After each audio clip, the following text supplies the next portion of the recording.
It's Thursday morning. Thanks again to all for accommodating the delayed start. Um, and we're in chapter 29 of Yechezkel.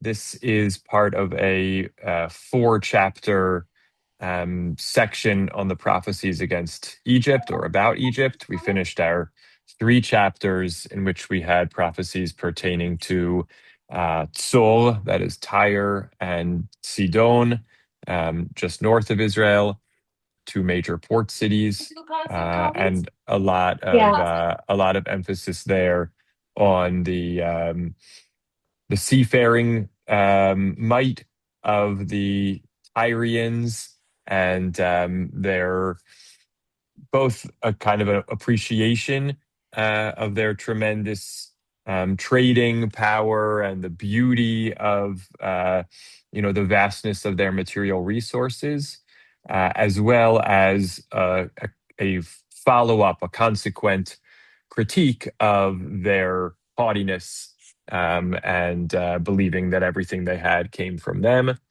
And as we've said a number of times, this serves both as a comment about or to the other nations, which points out the consistency that God doesn't like haughtiness no matter who does it. And it is probably also, or maybe even primarily, really a message to the Israelites, both a reminder, that God is as unhappy with the haughtiness of other nations as of the Israelites, and in that sense, then reinforcing if God is upset and will punish other nations for their arrogance and brazenness, perhaps we could say how much the more so the Israelites should beware. So it's these are complementary prophecies to the other prophecies which critique Judah and Jerusalem for their misplaced, inaccurate sense of invincibility and might. We're going to see a few different prophecies. It's worth noting that the Ezekiel chapter 29 is chosen as the Haftarah for Parashat Va'era.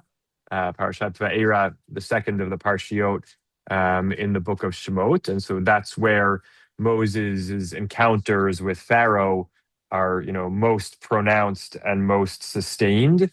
And the sense that the purpose of the plagues is to demonstrate not just to the Israelites, but to the Egyptians, and not just to the Egyptians, but to Pharaoh, that God is God and that the Egyptians' might is limited by God's might. We'll see that that's the message of Ezekiel chapter 29. So it's an apt choice for a haftarah for Parshat Va'era. What's interesting about the way Parshat Va'era is, the haftarah for Va'era is selected or is structured, and we've seen this in a number of other instances as well, is that it backtracks two verses to the end of chapter 28, and I'll point them out when I share my screen in a minute. It backtracks two verses to the last two verses of chapter 28, which are ostensibly really the coda, the end of the prophecies for Tyre and Sidon. It appends them at the beginning as an introduction to chapter 29, the prophecies about Egypt. And it kind of raises the question, what were the rabbis getting at in doing this? So we're going to keep that in mind. Again, our focus, of course, is to read the Tanach on its own terms. But we also notice when the rabbis choose passages from the Nevi'im, from the prophets, to be the Haftarah readings, and they, place the bookends in a different place than the portion breaks or the chapter breaks, that's noteworthy. So we're going to keep in mind the way the rabbis framed this chapter with the last two verses of the previous chapter. We're going to look at the imagery which is used for Egypt and Pharaoh. And we're going to, as always, try to understand what's the message God is delivering to Egypt, how much is it to Egypt, how much is it to the Israelites. And we will circle back to Tyre as well and try to provide a little historical context to this prophecy. And I don't know what our end time is, because we had we're off kilter with our 10:30, 10:40 start. But we'll do as always, just read through the chapter. I'll share some thoughts, take your comments, and then we'll wrap up. So let me share my screen. Okay. Ezekiel chapter 29. Again, just before we begin, I'm going to backtrack and point out to you we have a major portion break between chapter 28 and chapter 29. The chapters, as we know them, were not set aside, not designated by the rabbis or by Jews, but by Christians who were, in their interpretation of the Bible, creating chapter divisions. But it does happen to be the case that chapter 29 does start on a new paragraph break according to the rabbinic, the Masoretic tradition. But there is a two-verse paragraph, so to speak, at the end of chapter 28, and this is how the Haftarah begins. The Haftarah for Va'era begins with, "Thus said the Lord, when I've gathered the house of Israel from the peoples amongst which they have been dispersed, and shown myself holy through them in the sight of the nations, then they shall settle on their own soil, which I gave to my servant Jacob. They will dwell on it in security, v'yashvu alaha lavetach, build houses, plant vineyards, again dwell in security, v'yashvu lavetach, when I've meted out punishment to all those about them who despise them, and they shall know that I am the Lord their God." And then all of a sudden we start in with chapter 29, which is clearly a new prophecy. It has a timestamp. It has our usual introduction, the word of the Lord, O mortal, Ben Adam. So this little two-verse prologue is an interesting choice by the rabbis to introduce this chapter. That said, I'm going to see if Graham, would you like to read, starting us off, beginning of chapter 29?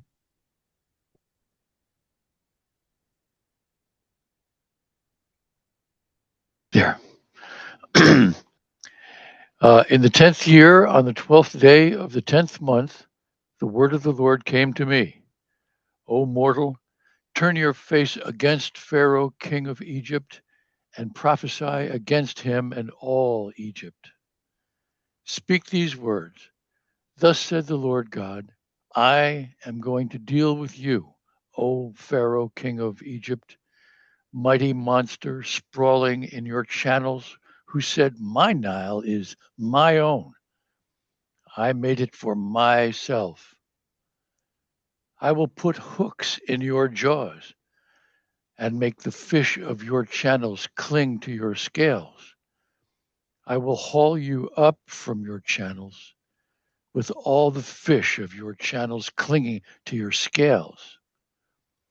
And I will fling you into the desert with all the fish of your channels. You shall be left lying in the open, ungathered and unburied. I have given you as food to the beasts of the earth and the birds of the sky. Then all the inhabitants of Egypt shall know that I am the Lord.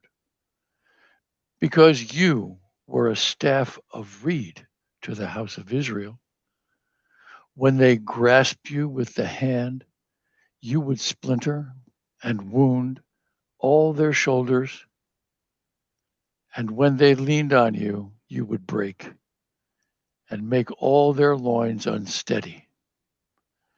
Assuredly, thus said the Lord God, lo, I will bring a sword against you, and will cut off man and beast from you, so that the land of Egypt shall fall into desolation and ruin. And they shall know that I am the Lord, because he boasted, the Nile is mine, and I made it. Assuredly, I am going to deal with you and your channels, and I will reduce the land of Egypt to utter ruin and desolation, from Migdol and Syene, all the way to the border of Nubia. No foot of man shall traverse it, and no foot of beast shall traverse it, and it shall remain uninhabited for 40 years.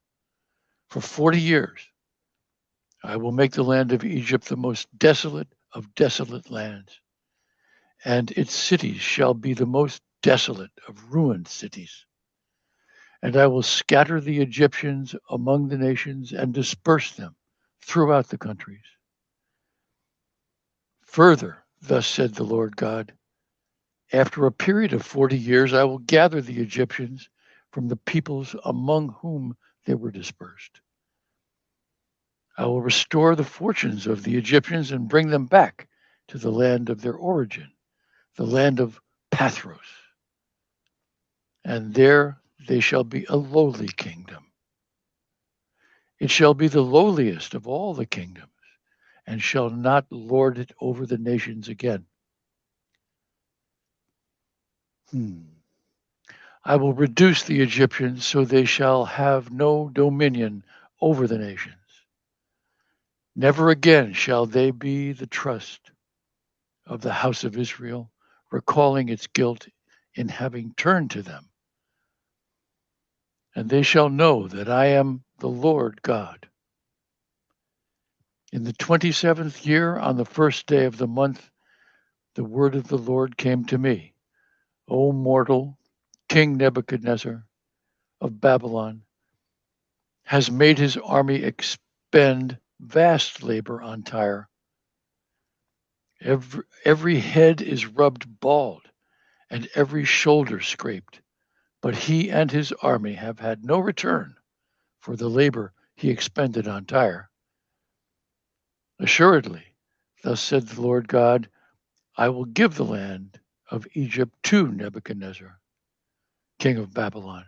He shall carry off their wealth, her wealth, and take her spoil and seize her booty. And she shall be the recompense of his army. As the wage for which he labored, for what they did for me, I give him the land of Egypt, declared the Lord God. On that day, I will endow the house of Israel with strength, and you shall be vindicated among them, and they shall know that I am the Lord.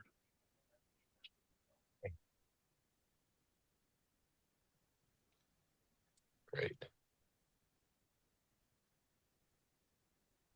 Thank you. Great reading.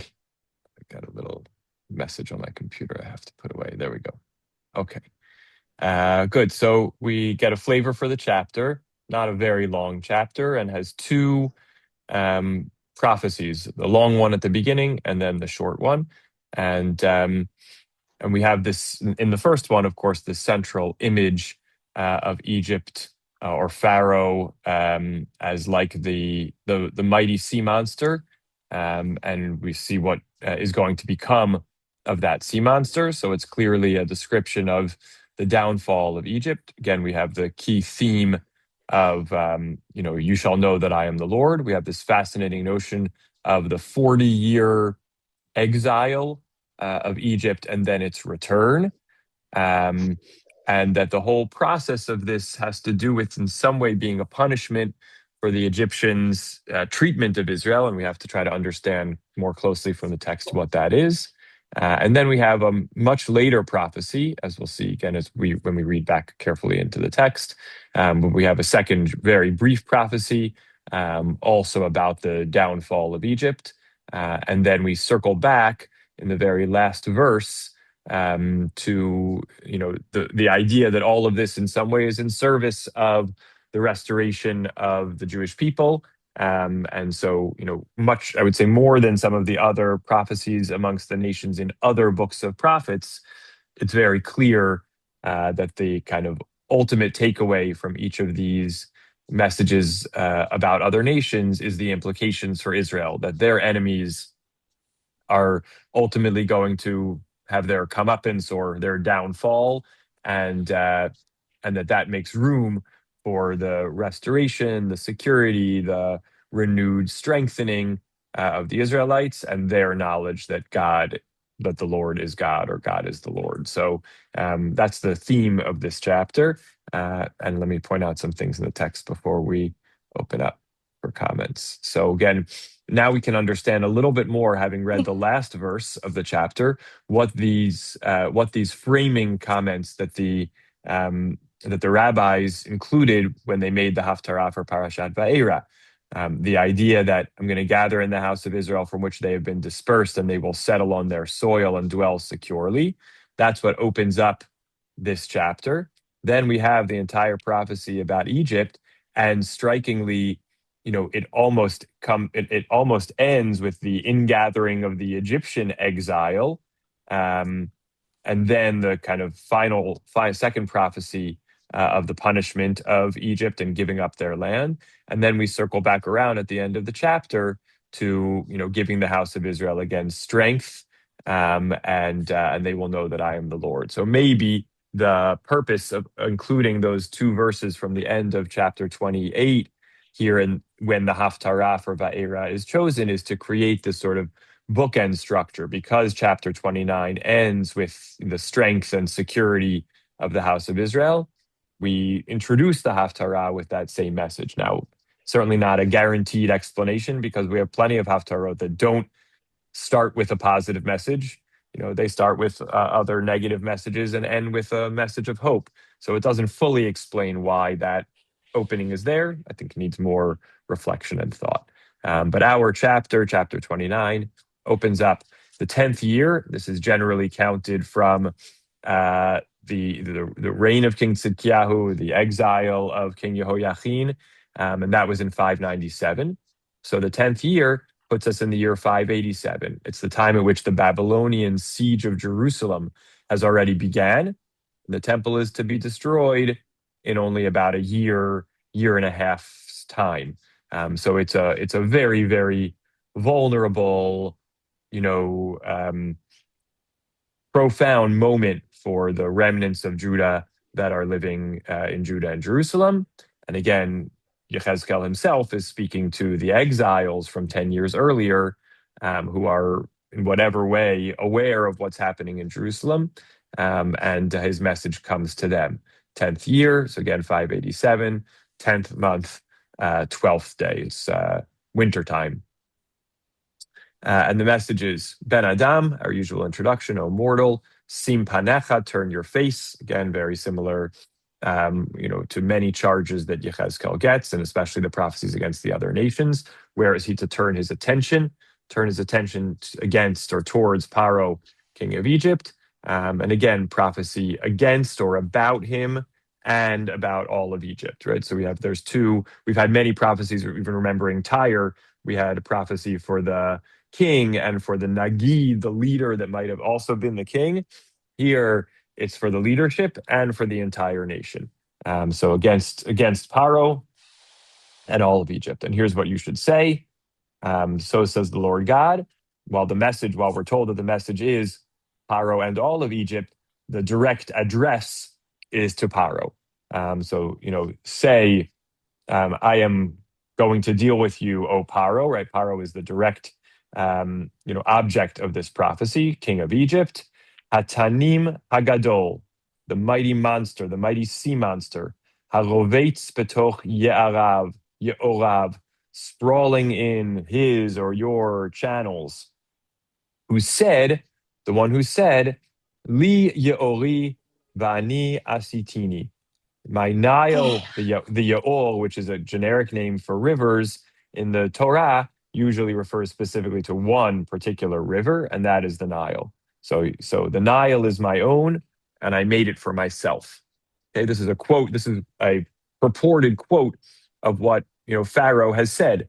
Pharaoh has said, "I own the Nile. I made the Nile." We see that quote appears again later on when God says, "This is all going to happen to you."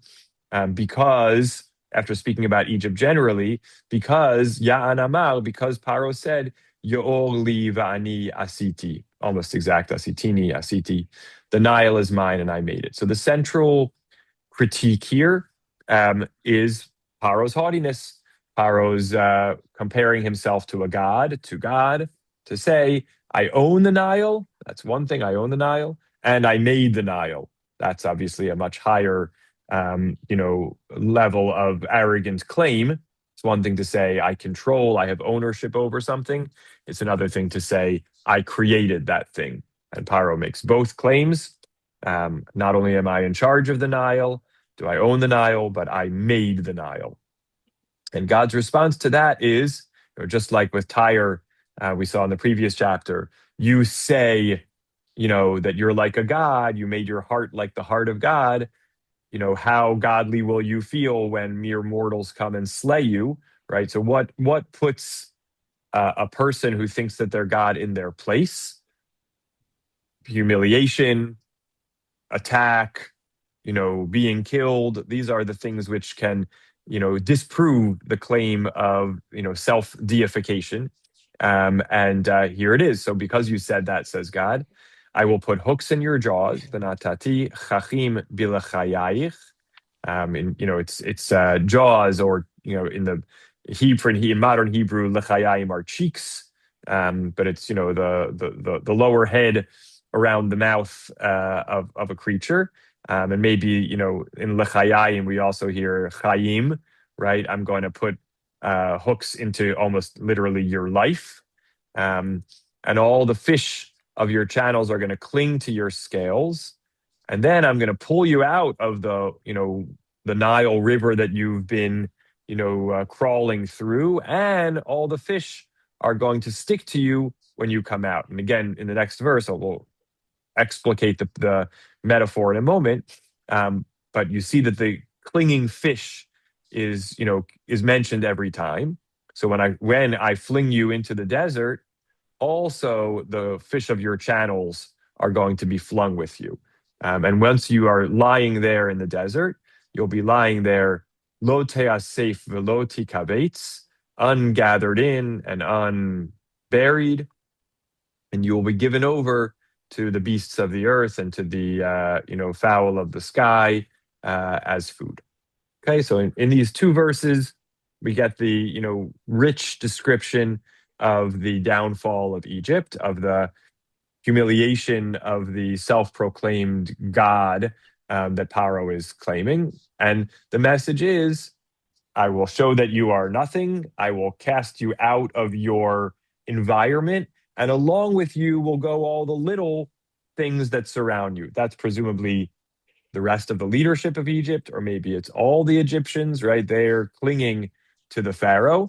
And so when the Pharaoh is cast out and, humiliated and exiled, they all go along. They go into the wilderness. Of course, what's striking here is the people that were flung out of Egypt into the wilderness were the Israelites, right? That was actually for them liberation. But now the Egyptians are descriptively meeting the same fate, right? The Egypt, which is sort of irrigated by the Nile and has that sort of sense of water as its sustenance, is now being extracted from that and thrown into the wilderness. But by contrast to the Israelites, whose whole wilderness experience, the Torah tells them over and over again, even with all the complaining and even with all the suffering, Moses' message, as we literally start this week, the book of Bamidbar, the book of in the wilderness, Moses' message in Bamidbar and Darim to the Israelites is, yes, it wasn't easy in the wilderness, but you had God's protection. You had manna coming from heaven, you had quail, to feed you. You had a well of water that accompanied you midrashically, but there's even indicated in the Torah itself with the songs of the song of the well. You were taken care of and you were protected. The wilderness, even though it was an unfriendly environment, it was a place where God's care and relationship with the Israelites was manifest. It sets up the strong contrast when the Egyptians are flung out of their own land. It's not a liberation, it's an exile. And in that exile, they are utterly unprotected and they are vulnerable to the predators of the place. Of course, it also evokes for us Ezekiel chapter 16. This is a number of weeks back when we read the parable of the baby that was flung out untended to, that God comes by and sees the baby wallowing in its blood and says, in your bloods live, and comes back again and tends to it and swaddles it and beautifies it, etc., etc. So even in the same just 13 chapters ago, the Israelites were described as having been cast out into the wilderness, but God came and and no one was caring for them. God came and cared for them. When the Egyptians are cast out into the wilderness, they are left vulnerable. So I think the contrast to the Exodus and God's relationship with Israel coming out of Egypt is being highlighted here when God describes the experience of the Egyptians being cast out of Egypt. And then they will know that I am God. And now the you here, as it says here, literally they, right? So now it seems like we're shifting, or at least it becomes a little ambiguous. Is the next critique, is the next explanation for the punishment limited to Pharaoh, or is it all of Egypt? Um, and that critique is not that you made yourselves out to be a god, but that you extended an unreliable hand to Israel. You made yourself a mishenet kaneh, beautiful, beautiful evocative image, a staff of reed. What happens if you lean on a staff of reed? It just collapses under you. It's almost a contradiction in terms. The term staff here in Hebrew is mishenet. Mishenet literally means thing you lean on, a thing you lean on that's made out of something flimsy. Um, so that's what Egypt was to the house of Israel. They, as the Babylonians were besieging Jerusalem and attacking Israel, the Egyptians offered their, alliance, but they were an untrustworthy, insecure ally, and they did not protect Israel from Nebuchadnezzar and Babylonia, and that accrues to their discredit. So, because you were this, again, is that just Pharaoh, or is that somehow implicating all of the Egyptians? What was the experience of Israel? They grasped you by the hand and you splintered, and you wound, and right, you kind of split open, wounded their shoulders. When they leaned on you, you would break and made their loins unsteady. Right, so it's a very graphic description. What happens when you try to lean on something that's insecure? Not only does it not support you, but you fall, you're injured. It makes you entirely unsteady. Worse than if you never tried to lean on the thing to begin with and just tried to figure out how to support yourself. Once you put your weight onto something that can't sustain you, it's not just that you didn't get the support, you injure yourself. And that's what, Egypt is being accused of here. Interesting language, where it says, when they grabbed hold of you by the hand, you would splinter and wound their shoulders. Splinter terot uvakata lahem kol katef, literally split open each shoulder.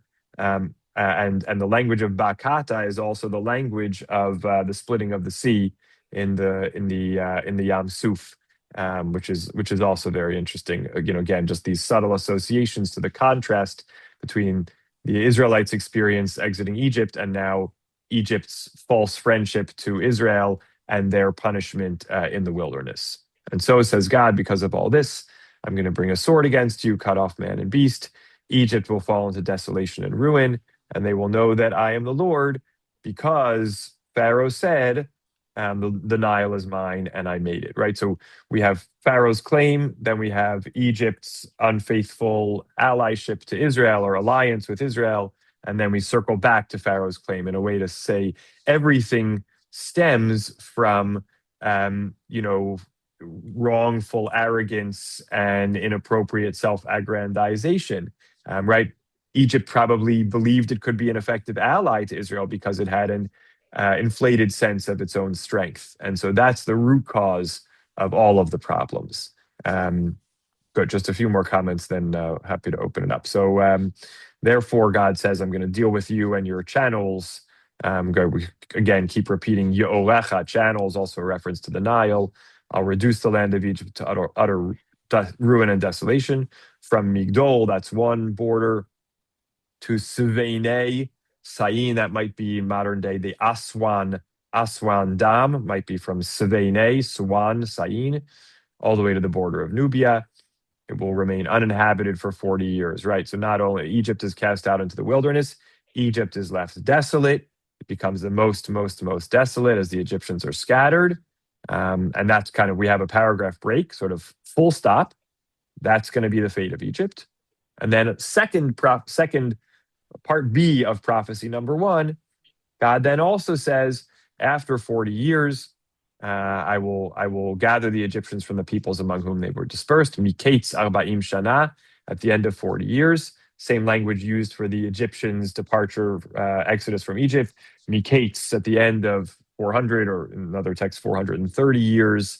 The Israelites were redeemed from Egypt. So here we have a little bit more of a sense of parallel, not contrast. Just like the Israelites were redeemed from Egypt, so too the Egyptians will be restored to their land. But their restoration will be very, very different. The Israelites, liberation from Egypt led them to a stage of full realization of their potential and coming into their land. The Egyptians' restoration, very same language as restoration of Israel in many places. Vishavti et shavut, I will restore the fortunes or bring back the captivity of Egypt and put them back on their land. But what will be their fate upon their return?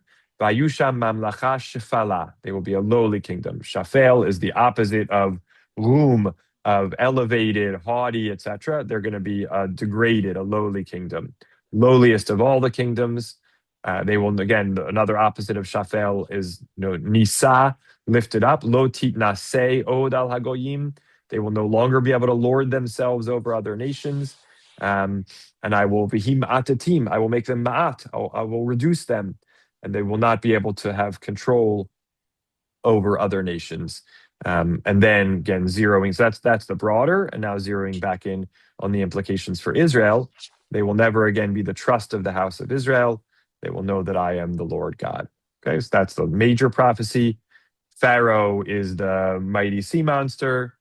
He is, yanked out of his waters into the wilderness with the rest of the Egyptians, presumably, or his leadership, analogized as the little fish experiencing the same fate. Whereas the Israelites, when they went out into the wilderness, they were protected.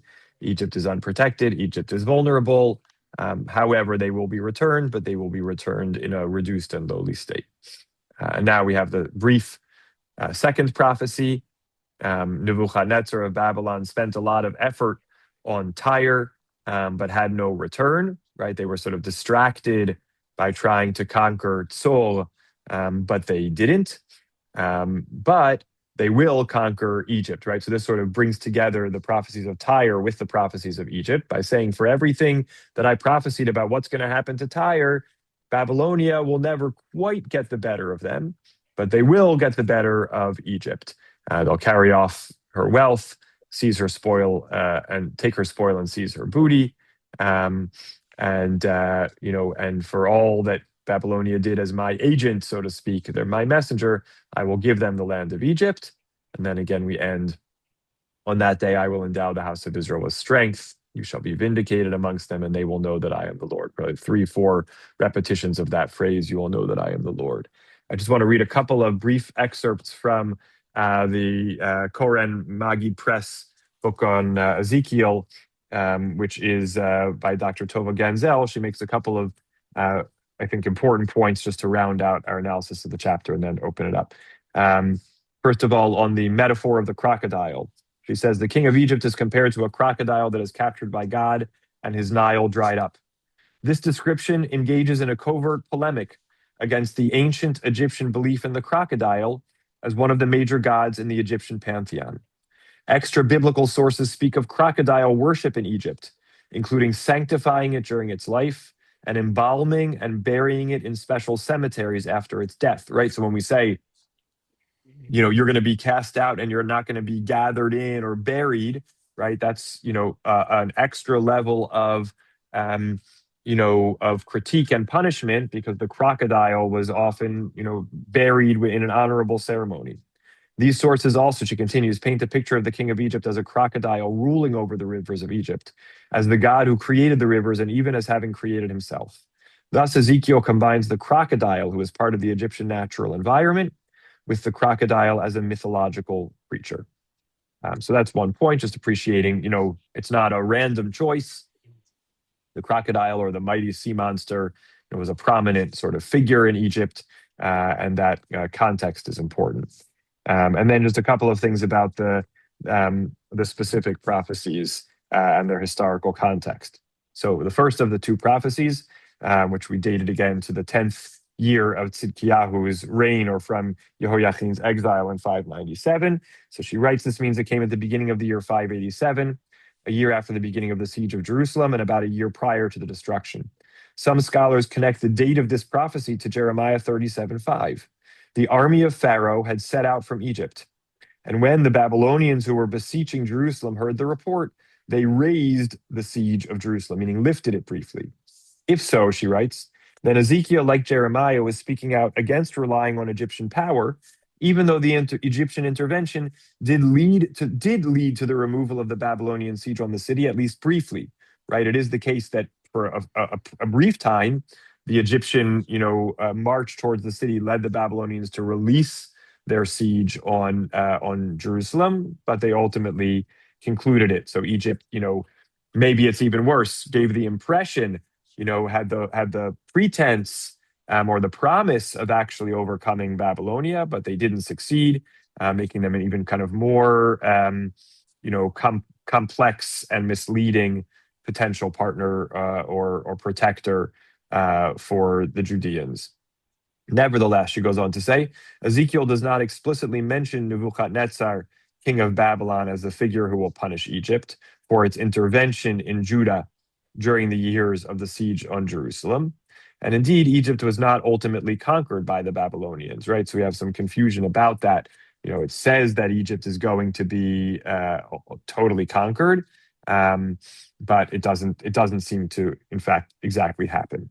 And then on the second prophecy, which we saw was in year 27, right? The first one was in year 10. This is the year 27, so 17 years later. She writes, this is the latest date mentioned in the book of Yechezkel.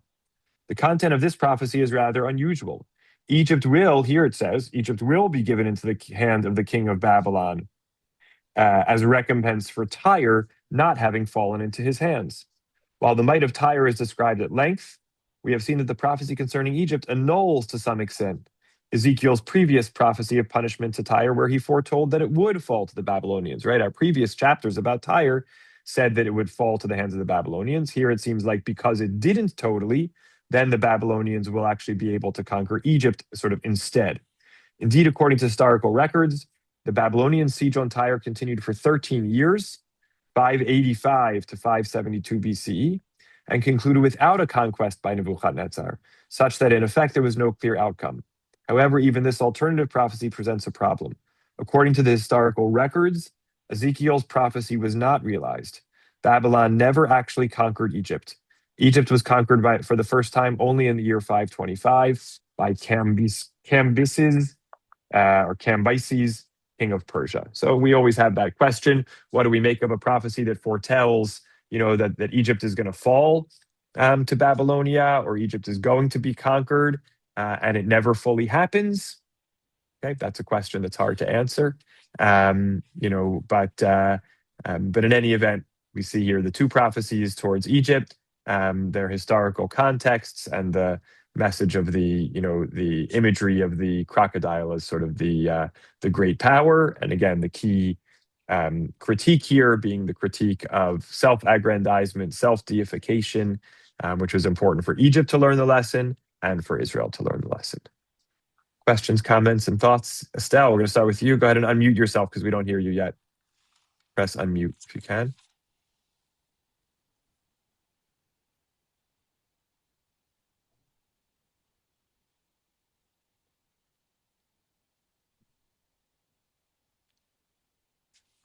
Okay, I'm going to send you a little message that might help. See if it sends a little message to press the button to unmute. No, we don't hear you yet.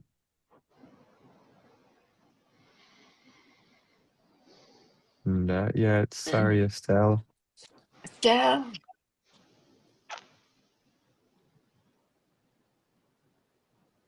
See a spot to press, or press on the little microphone icon if you see that anywhere. No. All right, you keep working on it, Estelle. As soon as we hear you, we'll come back to you. But in the meantime, while you're hopefully figuring it out, others who wanted to comment, Graham, Arnie. Go ahead, Graham. Yeah. This chapter is so Trump. I mean, like Trump is the staff of Reed that we've been leaning on for years now. Why or how this is, I don't know. But and all the maggots that cling to him are just like the fish of the Nile hooked onto the Pharaoh in there, and the same kind of what I call narcissistic symbiosis, clinical, that this infatuation with Trump and other authoritarian leaders has caused. And we have different characters, different script, but the same repetition of the plot of this chapter, Ezekiel Mm, 7:29, mm, to the present day. But most blatantly, I mean, and this is not, um, this sort of leans toward the Christian politics, but most blatantly and recently, I don't know if anybody else has seen this, but there's a meme of Trump wearing a Jesus costume, uh, mm. po- Yeah. posing Do posing you himself do you as hear me? Do you hear posing Yes, we me? do, himself. Estelle. Yes, we Oh, hear you, Estelle. okay. So hang on till the end of Okay. Graham's comment, and then I'll come to Yes, you. of course. Yeah, okay. Um, Yes, go ahead, Graham. Go ahead, Yeah, continue. yeah. most blatantly is that meme of Trump wearing a Jesus suit, posing himself as the Messiah. You know, oh my God, so to speak.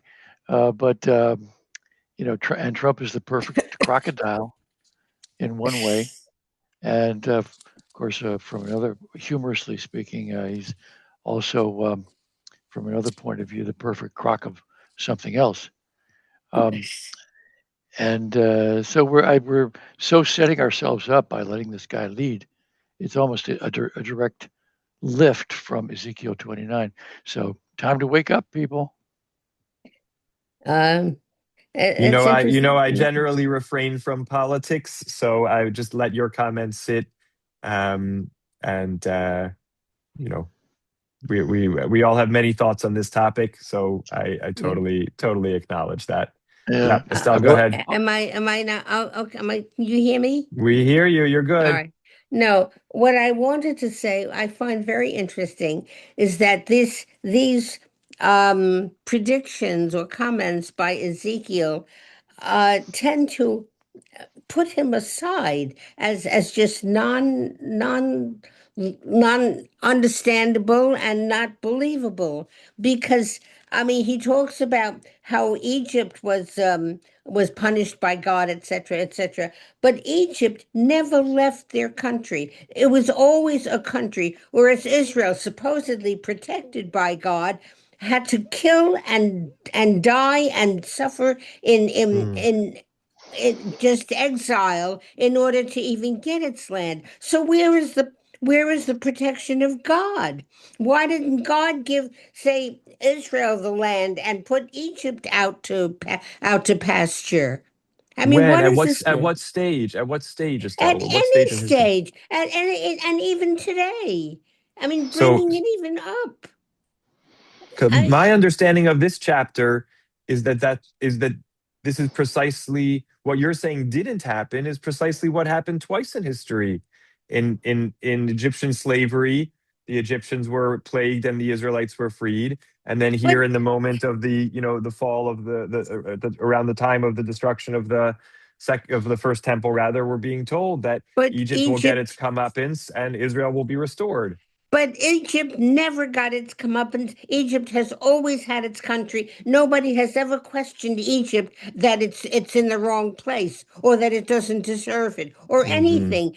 I mean, it had its ups and downs as all countries do, but it always basically the country remained there. And what happened to Israel? It was all over the world to try to get countries in Africa or Asia or someplace. But they had to fight for everything. Egypt didn't have to do that. So I don't see where the protection of God is. Okay. Okay. You're not saying anything. And you No, obviously don't.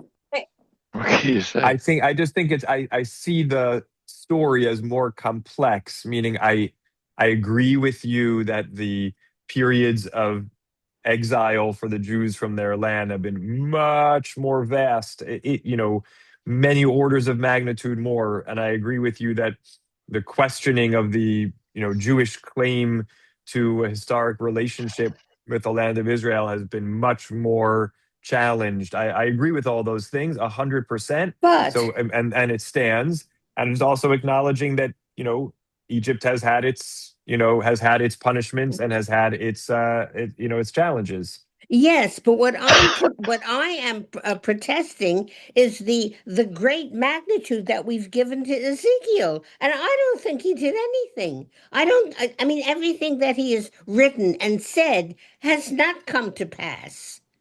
I mean, he's just spoken. There's a Yiddish expression, "Glatten der Welterein." He just mouthed it in the air, to put it that way. I don't think that he predicted. I don't think that he prophesied, and I'm quite disappointed. I'm sorry. Okay, Somebody I hear you. disagree with me or not? I do. We'll get to hear people as they go. So you laid your claim on the table, Estelle, a strong claim, and let's see, we're gonna go to Arnie, Lance, and Carl, and then any others. So this chapter raised two puzzling questions for me. First of all, of course, the main gist of the Exodus was freeing of the Jewish people. But there were other important fundamental things that came out of the Exodus. One was Pharaoh not knowing God and God presenting God's self to the world, not just to Pharaoh, but God's signs and wonders were for the Egyptians, they were for the Israelites, and they were known throughout the world. So here we are 700 years approximately later, and the Pharaoh is the same. The Pharaoh doesn't know God. The Pharaoh believes that he's God. So it's like, is part of the Exodus then a failure? It Mm, didn't, it didn't work. God presented God's self in such might, and in a sense, even though it doesn't say this, it's implied the world changed forever. But here we are 700 years later. And to Estelle's point, we could say even up to the modern time, there are pharaohs. Um, so that's one thing. And then totally on the other hand, um, I don't know what to make of somewhere in Deuteronomy, God commands us not to abhor the Egyptians. hmm And here God is doing a pretty good job of it, abhorring them. mm, Uh, mm. Even if it's temporary, 40 years is a long time, and the Yes. destruction that God talks about is pretty mighty. Um, and also God uses the Jews as an instrument for that destruction. So, you know, can we trust God's promises? How Right. is he Right. promised? Right. These are great questions. And my only tweak or little pushback, for what it's worth, is I don't feel a sense, and tell me if you disagree, I don't feel a sense of hatred from God towards the Egyptians, meaning I have the sense from God of, you made yourself out to be like a god, and you have to get your comeuppance, and it's going to hurt. It's going to be terrible. And then I'm gonna gather you back in, and you will have learned your lesson. But I don't feel. I mean, I'm trying to think of places where we do feel, there are things that's, this the Lord your God despises certain actions or things like that. But at a national level, I mean, it's certainly, if I want to draw on a parent metaphor, it's very, very tough love. It's hard to scratch down deep enough to find the love beneath the tough. But I don't feel a sense of hatred, meaning I don't feel that this chapter's description of God's attitude and behavior towards Egypt is at odds with God's injunction not to hate the Egyptians. It's just a take. The only place where I would maybe disagree with you is that when God gathers the Egyptians again, they are permanently laid low. They can't atone and live Yeah, higher, yeah, greater life in this chapter. yeah, So that yeah, is permanent punishment that um, I cannot see it being given as tough love. I see it as a permanent punishment. yeah. I You were hear that. that bad that you get the rod forever. Yeah, yeah, yeah. I'm looking back. We're not going to even go to it now, but for those who are interested, um, in Isaiah's prophecies amongst, about the Right. nations, um, Isaiah chapter 19 is a prophecy about Egypt. And I remember being blown away by that chapter when we learned it, years and years ago, because there, when God talks about welcoming back the Egyptians, it's it's covenantal. Blessed be my people, Egypt. Israel will be a partner with Egypt and Assyria as a blessing on the earth. When they turn back to God, God will heal them. So, different perspectives for sure. I don't have the sense in Isaiah's vision of the restoration of Egypt that they're restored as lowly. They're restored in an incredible way. So there's Absolutely. definitely a contrast between those, and I agree with you. You know the permanence of the bringing low of Egypt. Again, I still wouldn't call it hatred, but I agree with you that it's not the same as just you need to learn your lesson and then we'll get back to, the footing that we were on before. It's harsher without a doubt because it's permanent. I agree with that 100%. Thank you. All right, I've totally lost track. I think it's Lance, Carl, and Ellen. See how we do. Go ahead, Lance. Okay. From my perspective, your perspective is rabbinic. And everything that's been said here is rabbinic through the rabbinic lens. And there is nothing wrong with that. And you're totally acceptable seeing that. Everything in your background leads you to see things that way. I unfortunately see things through the lens of a professor of literature. And from the lens of a professor of literature, the prophecies have already happened. For example, the Battle of Carchemish. You familiar with that? Mm-hmm. What happened there? Oh, now you're testing. Familiar, yes. Good. I gotta remember the details. So remind us. Babylon defeated Egypt. Mm-hmm. And that was 601. And scholars attribute the writing of the book of Ezekiel later, which means there is in writing fiction a technique of taking an historical event and dressing it as a prophecy. This happens in Shakespeare's Henry VIII, in which the Archbishop Cranmer makes a prediction about Queen Elizabeth that has already happened. And there are dozens and dozens of examples in literature.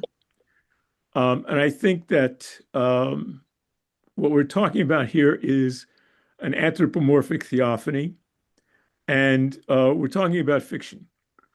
And I think what fiction does, and Professor Hines of University of Iowa has said recently that fiction creates order out of chaos. And I think that Professor Charles W. Kingsfield Jr. in The Paper Chase basically says that the world is so complex that there is nothing we can say about it. And that leads me to Kohelet, where, guess what? Wisdom is vanity, right? And it's even what I'm saying is vanity. That's the big joke. And I think, that there is, if you think about President Trump dressed as Jesus, to me, that's a giant joke. It's either a deep fake or a giant joke. And I think that unfortunately, the world is extremely complex. I think everyone has forgotten about um, Project Warp Speed. You remember that one? What was Project Warp Speed?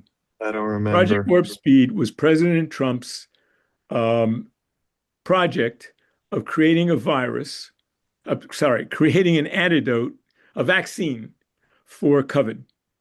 And it was created, and there was a vaccine.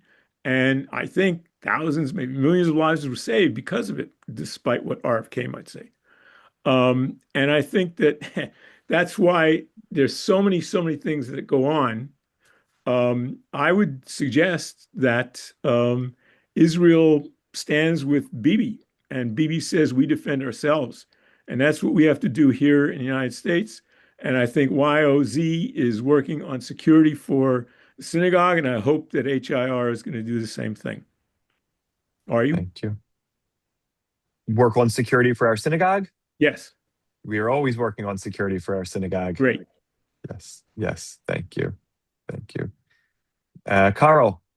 Okay, first I have sort of a somewhat minor textual comment, and then I want to echo some of these things that have been said, especially by Estelle.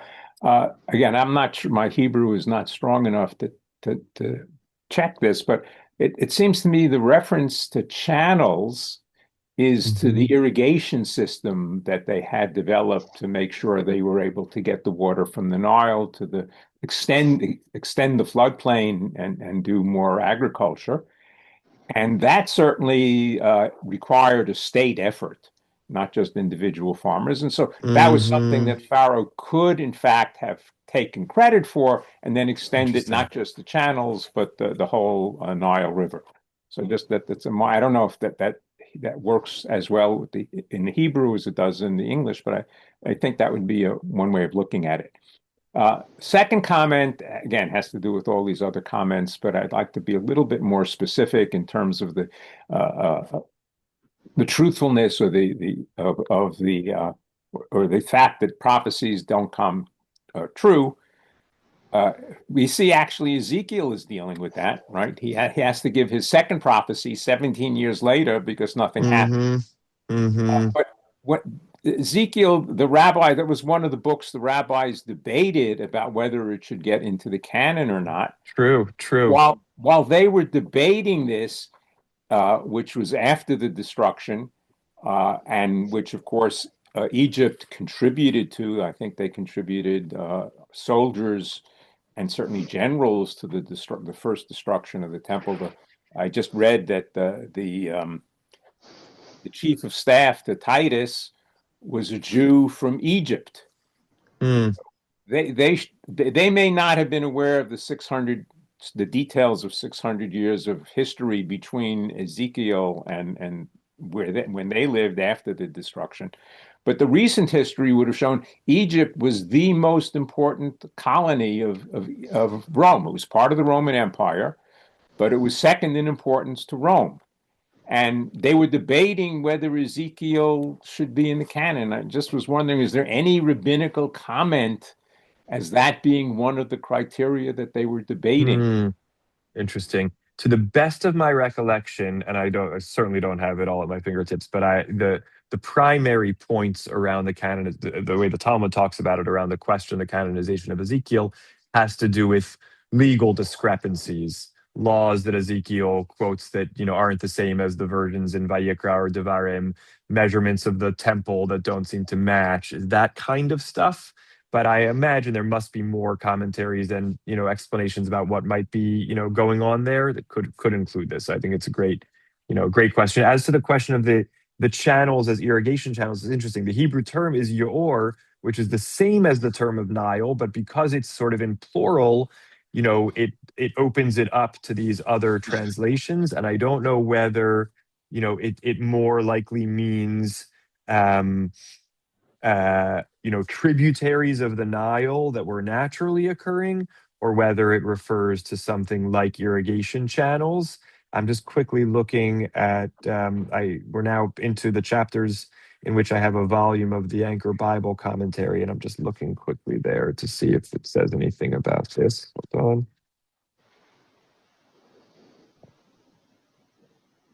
Because the channels took water from the Nile. That was the ultimate source. So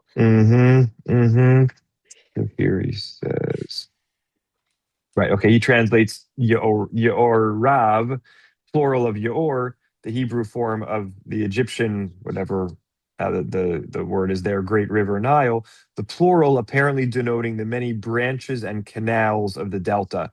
The Anchor Bible translates it as Nile streams.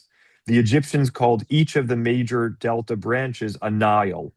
In this oracle, Yaor is treated as a common noun, hence has a plural, and can bear pronominal suffixes. So it seems like it's being interpreted here as I think the naturally occurring tributaries of the Nile.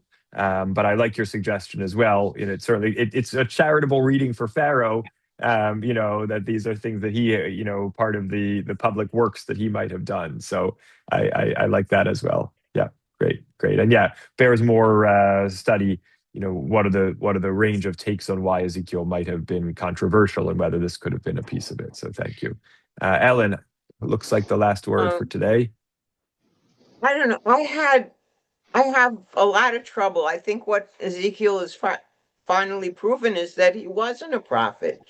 Between the timestamp and the very specific thing that he said, as Estelle pointed out, that they were going to be exiled for 40 years.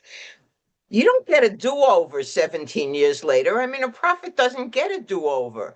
If I got up and said that if anybody gets up and says the Messiah will come in 2030, in 2031, if that doesn't happen, he becomes a false prophet. And that's sort of what Ezekiel became. He was much better off when he was on psychedelic drugs and having these grand, strange psychedelic dreams of chariots, because he was at least talking about, well, there will be something in the future, but not being specific about when it was about to happen. You can't say something's going to happen and then say, oops, I made a mistake, but I'm still a prophet. That doesn't work. Yeah. I really appreciate that. I'd say just two things. Prophets, we've spoken often about prophets not being focused on being predictors or fortune tellers or future, describers, but people who are tasked with calling people to account and admonishing people to follow God's ways. But you're pointing out, okay, that's fine. But if you say something's going to happen and it doesn't happen, it casts great doubt on your word. And again, I don't have the history sharp, so I only have what this author that I read said, that this prophecy didn't come to pass as was. We can always open up the commentaries and see if they say this is still describing a time yet to come or whatever it is. But it's a tough pill to swallow when you read a prophet saying X is going to happen, and it doesn't come to pass. Yeah. All right, I see Graham and Carl. Let's do quick ones just to wrap up because we're past. Okay, time. I'll try to read this thing quick, but it reminded me of Proverbs 16:18. Pride cometh before a fall. Mm-hmm. Pride cometh before a fall. Count your blessings or lose them all. God is not a being. God is not a being among beings. God is in the background, above and beyond our feelings. Without God, the chosen will simply be frozen, immobile without a choice, to speak without a voice. God is in charge, but we brag while living large. Let's cut through the noise, girls and boys. Deny it or not, we can all smell the rot. Justice for us, as for nations, it's God behind worldly causations. Listen for God in the voice of our leaders. And if it's not there, put away bottom feeders. Get rid of the prideful, the liars, the cheaters. Now time is too short to delay and deny. A correction is coming. Wake up from the lie. Pride cometh before a fall. Count your blessings or lose them all. Pray for humility, wisdom, and love. Pray for God's will to unfold from above. Beautiful. Thank you. Thank you. Go ahead and paste it into the chat if you would. And very true. Carl, a last word. Yeah, okay, I'll be short.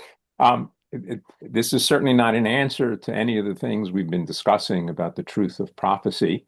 It's somewhat apologetic, but again, the tradition that I know of is that truthful prophecies have to come, beneficial prophecies have to come true, and destructive prophecies, you always have the option that say, oh, well, then maybe they did tshuva, and so that's not why it comes true. And at the same time that Ezekiel is giving this prophecy of destruction of Egypt, Yirmiyahu and many of the exiles from the destruction of the temperature are going to Egypt for protection and to restart their lives. So, yeah. But Egypt Great. is doing it. Great. And Egypt has the sanction of God. That's the way I see it. All right, good. More to think about. Leave us here, and wish everybody a good rest of the week. A Shabbat Shalom. Always here for anything you need. Lots of great learning upcoming over Shavuot for those who are able to make it in person. And we've got our Zoom book club, last one of the year, at 1:00 today. We'll be discussing If You See Them, really wonderful book about a terrible subject about unhoused youth in Florida and around the country. So anyone who wishes is welcome to join, even if you didn't read the book. We'll chat about it. And take good care, everybody. Be well. Thank you. Shabbat Shalom. Shabbat Shalom. Bye. Bye, Thanks. Shalom. Bye.